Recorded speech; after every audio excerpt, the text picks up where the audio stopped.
실무 이론평가 1번 문제입니다. 가에 해당하는 계정 과목을 고르라고 합니다. 영업이익이 전기보다 증가를 했대요.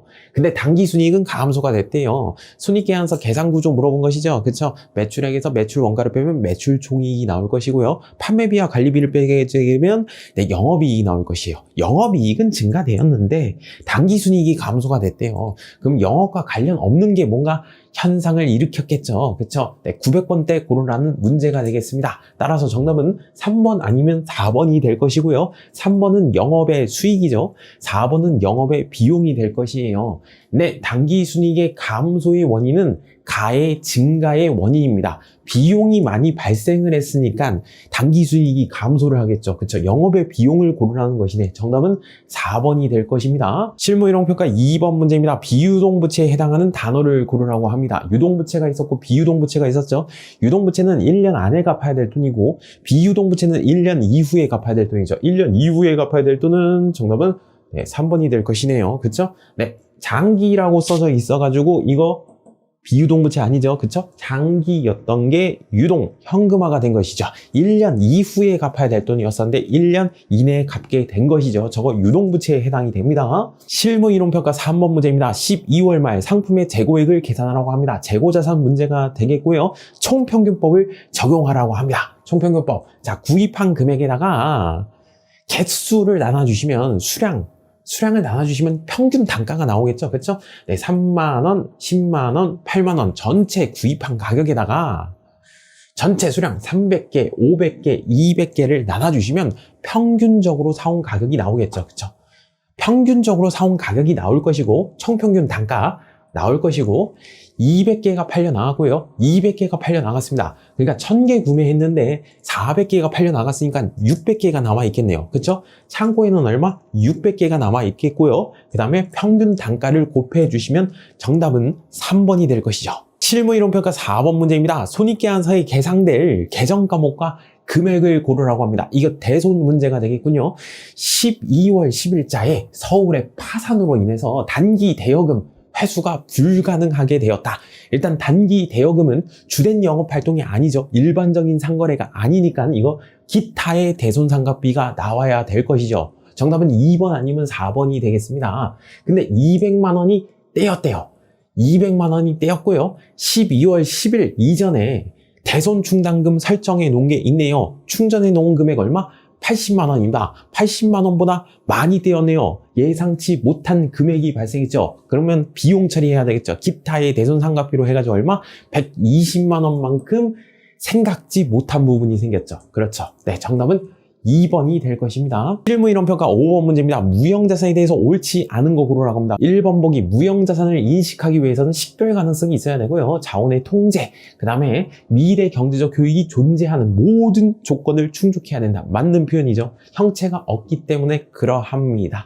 2번 보기 연구 단계가 있고 개발 단계가 있었죠. 연구 단계에서 발생하는 지출은 어떻게 한다고 했어요? 아이디어를 던지는 단계니까 다 비용 처리한다고 했었죠. 그렇죠? 비용으로 처리한다. 맞는 표현이 되겠죠. 개발 단계에서 발생하는 지출은 요건을 충족했을 때에는 개발비라는 단어를 썼었고 요건을 충족하지 못했을 때는 어떻게? 경상연구개발비라는 단어로 비용 처리한다고 했었죠. 3번 보기 무형자산의 상각 방법은 정액법만 인정한다. 아니죠. 네, 3번이 틀렸죠. 네, 정액법이 있었고 정률법이 있었고 여러 가지 방법이 인정되지만 합리적인 방법을 선택할 수 없을 때는 어떻게 하라고 했어요? 정액법을 쓰라고 했었죠. 그렇죠? 네, 3번이 틀렸습니다. 4번 보기 무형자산의 잔존가치는 없는 것이 원칙이다. 맞는 표현이죠. 실무이론평가 6번 문제입니다. 단기 매매 증권과 관련된 자료라고 합니다. 옳은 거 고르라고 합니다. 단타 목적으로 주식을 구입하였다. 단기 매매 증권 11월 22일자 A 주식을 취득했대요. 주식을 취득하였습니다. 무슨 목적으로? 단타 목적으로 주식을 취득했대요. 그러면 요거에서 요거 곱해주시면 되겠네. 그쵸?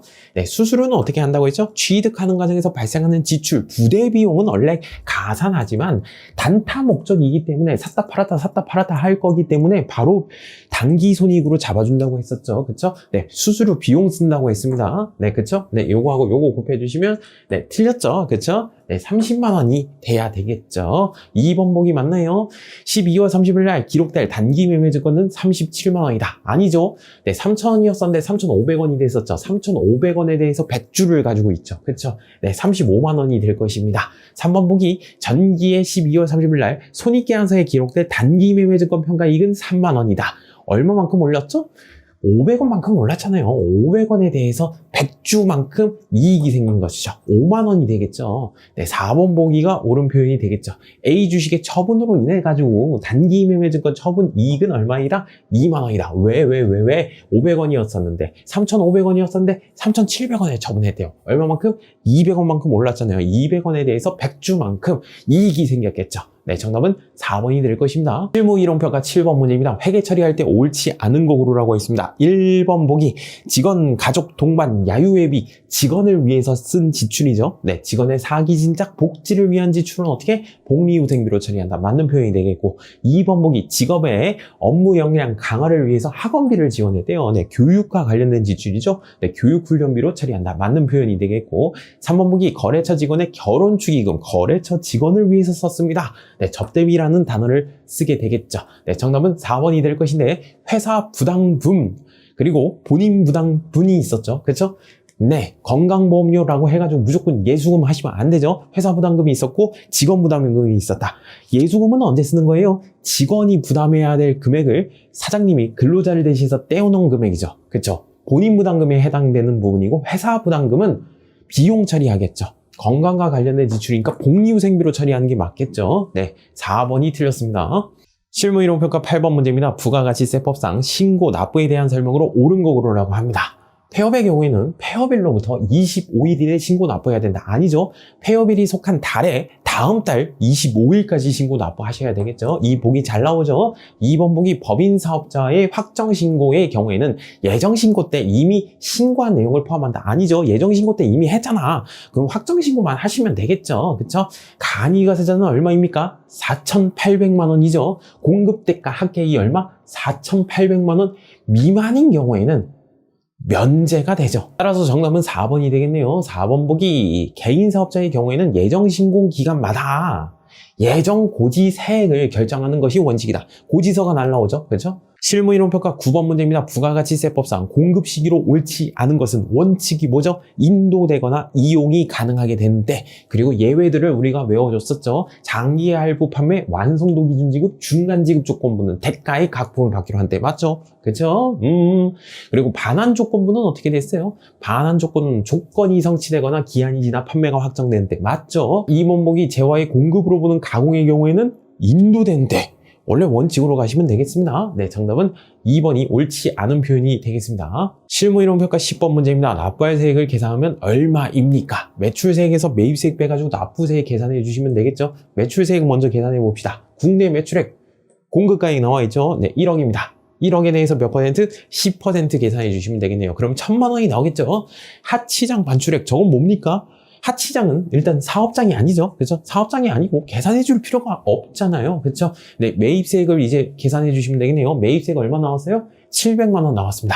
근데 접대비와 관련된 매입세액이 있대요. 접대비와 관련된 매입세액은 불공제 사유가 되겠죠. 그쵸? 700만 원 다 빼주지 않고 500만 원을 빼주시면 매입세액 500만 원을 빼주시면 네, 정답은 500만 원이 나오겠네요. 그렇죠? 1,000만 원에서 500만 원 빼주시면 납부할 세액은 얼마? 500만 원이 나올 것이고 정답은 3번이 될 것입니다.